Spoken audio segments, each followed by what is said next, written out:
สุดต่อกล้องสุดต่อกล้องนั้นมันจะก้อมใต้ขนาดเนาะสุดต่อกล้องเอานั้นมันจะก้อมใต้ขนาดมันเป็นก้อมมันกับที่ป๋องก็ที่ป๋องว่าผู้ก้นดีในขายเนาะสุดต่อกล้องมันก็ว่าดูต่อกล้องในนั้นนะเป็นก้อมใต้จะผักก้อมมันเป็นก้อมมันตั้งปื้กของขนาดนะเป็นก้อมป่าลี่ก็ที่เป็นอริยานั่นนะนะอริบางทีก็แจ้งไม่ว่าเจ้าอริยาในที่เป็นผู้จืนจางในก็ว่าเนาะดีในปรับสิ่งการละว่าตาอันเจ้าเสียลงมังกุฎแดงไม่นั่นแต่หันว่าแดงไม่ว่าผู้จืนจางไหมนะ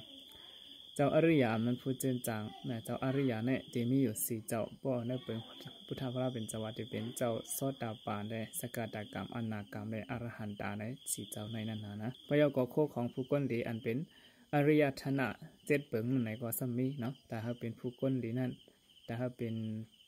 สุดดอกก้องอันวางก็มันเนาะหนึ่งในเดลมีศรัทธาย่มย้ำในรัตนาสามเปิงสองซ้ำเดลมีศีละตีเอกสุนก็ศีลห้าสามซ้ำเดลมีสุตตะไหนลองทอมหูลองทอมยินตั้งหูตั้งหมอกับไก่เลยศาสนาพุทธพระเป็นเจ้ากับไก่เลยทำสัจจะสี่ซ้ำเดลมีจากกะนะลองยืนอย่างปันเปิดแล้วลองหลู่ปันเปิดจะไหนเนาะลองจุนอย่างปันเปิดหาซ้ำเดลมีฮิริลองตั้งไอต่อรองการเฮ็ดอัมดีการมึกการหมาตั้งสิ่งหกซ้ำเดลมีอดตะปะ